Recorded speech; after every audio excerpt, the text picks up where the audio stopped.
예, 가장 잘한 인사다. 한동훈 법무부 장관 후보자.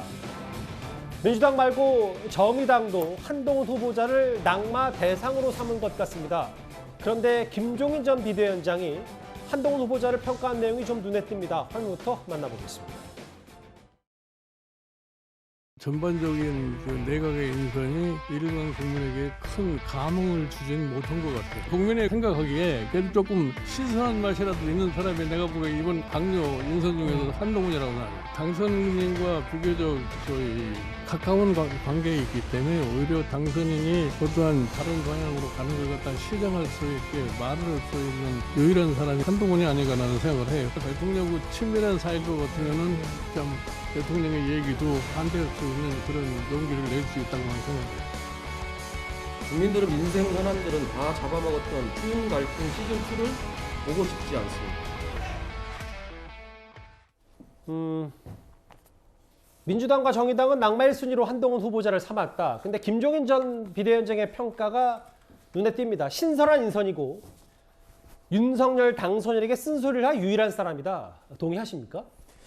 글쎄, 김종인 전 위원장이 한동훈 후보자에 대해서 얼마나 많이 아는지. 근데 그 언론 보도를 보면 한동훈 후보자와 같이 일했던 상관, 그 사람한테 물어보니 그러더라. 이렇게 얘기를 했더군요.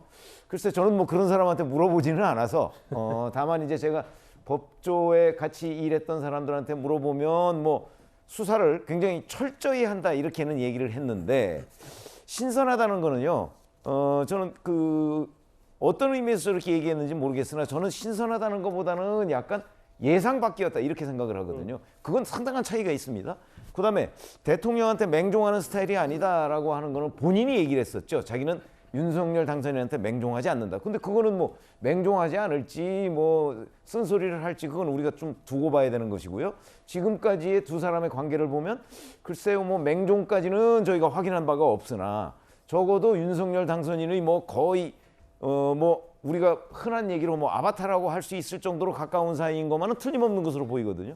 그렇게 되면요 본인의 시각 자체가 객관적일 수는 없습니다.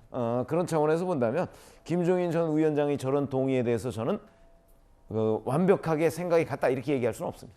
근데 이제 윤석열 당선인이 이제 조직 장악력이 검찰 시절부터 있었기 때문에 낙마 1순위 여부를 떠나서 쓴소리를 할 수 있는 유일한 사람은 한동훈 후보자가 맞지 않냐. 이런 시각도 있는데 최 교수님은 어떻게 생각을 하세요? 저는 그렇게 생각하지 않아요. 예를 들어 검찰이 갖고 있는 조직 구조가 군대 문화하고 비슷하다고 그러잖아요. 또 본인이 제가 볼 때 10여 년 거의 한 20년 동안 같이 생활하셨는데 지금까지 물론 사사로운 두 분의 관계는 잘 모르겠지만 언론에 공개된 내용 중에 본인이 수사하다가 한동훈 검사장, 윤석열 당시의 총장이나 아니면 검사에게 뭔가 반대 의견을 내거나 이랬던 얘기는 들어본 적이 없어요. 그래서 제가 볼 때는 그럴 가능성이 낮다고 보여지고 또 하나는 이제 아무래도 한동훈 검사장 입장에서는 본인이 윤석열 당선인과 측근이라고 하는 부분들이 있기 때문에 그런 부분에 작동할 가능성이 있어서 쓴소리를 쉽게 할 수 있는 상황은 저는 아니라고 봐요. 그리고 지금까지 여러 가지 태도로 봐도 마찬가지라는 생각이 들기 때문에 김종인 비대위원장의 말씀은 본인의 개인적인 판단이 될 생각합니다.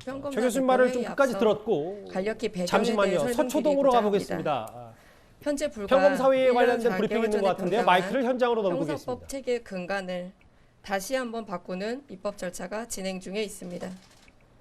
그 개정안은 국민의 기본권과 직결되는 것으로서 내용과 절차 등에 있어 상당한 문제가 있다는 것이 대법원, 대한변협, 민변, 참여연대, 형사소송법 학회 등 광범위하게 지적되고 있습니다.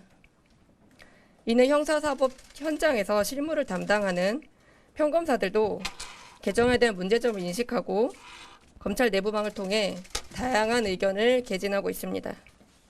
형사사법 실무자로서 그 실무 운영의 곤란함을 여러 입장을 서로 공유하였습니다.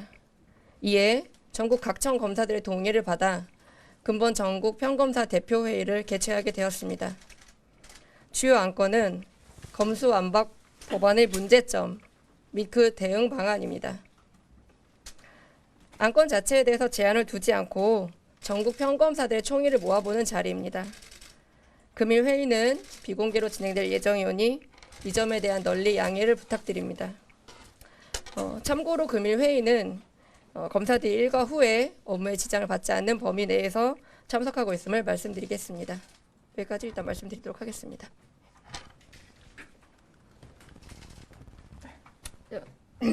계속해서 질문이 있으시면 저희가 짧게 질문을 받도록 하겠습니다.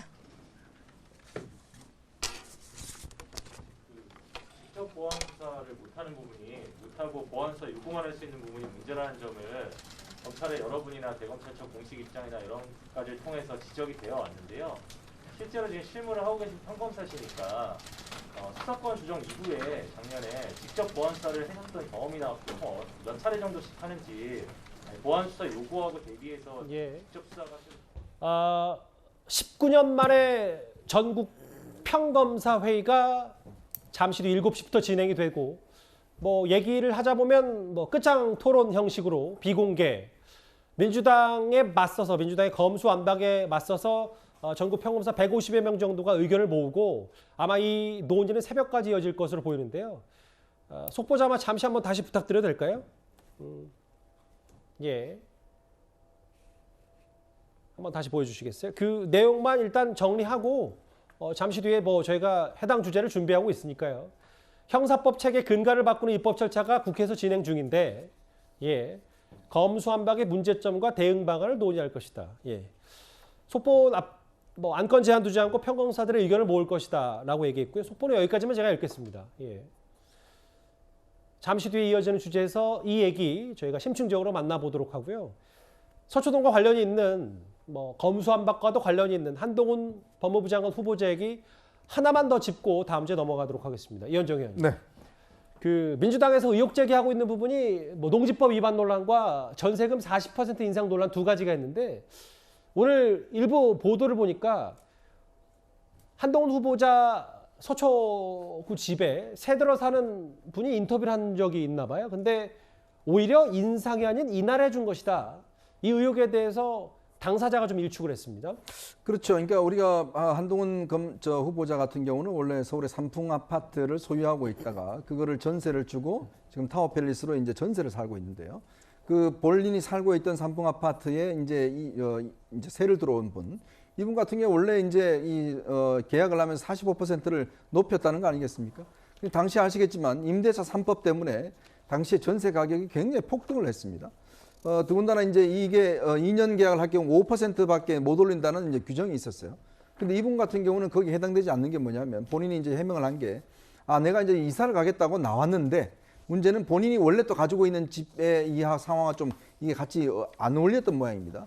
그래서 다시 계약을 하겠다고 그래서 실제로 이제 현 시가로 전세금을 다시 계약을 해서 했기 때문에 이거는 문제가 안 된다라고 지금 세입자가 이야기를 하고 있는 것이죠. 예. 또 농지 관련해서도 지금 현재 농지 관련해 이제 보통 농사를 짓는 사람, 여기 사람만 이제 농지를 가지고 있다 하는데 이게 사실은 1만 평방미터 이하의 경우에는 농사업을 경영하지 않아도 취득할 수가 있고 지금 현재 가지고 있는 게 3,300만 평방미터라고 그럽니다. 300평방미터라고 그럽니다. 그렇기 때문에 실제로 1만 평방미터 이하이기 때문에 농지법 위반은 아니다라고 지금 해명을 하고 있는 것 같습니다. 정호영 보건복지부 장관 못지않게 민주당은 한동훈 법무부 장관 후보자를 낙마 1순위로 이미 점찍고 화력을 집중하고 있습니다. 이 주제 여기까지고요. 저희가 5분 전에 만나봤던 속보 내용 서초동 얘기 현장 연결해봤는데 그 주제 지금부터 하나하나 만나보겠습니다.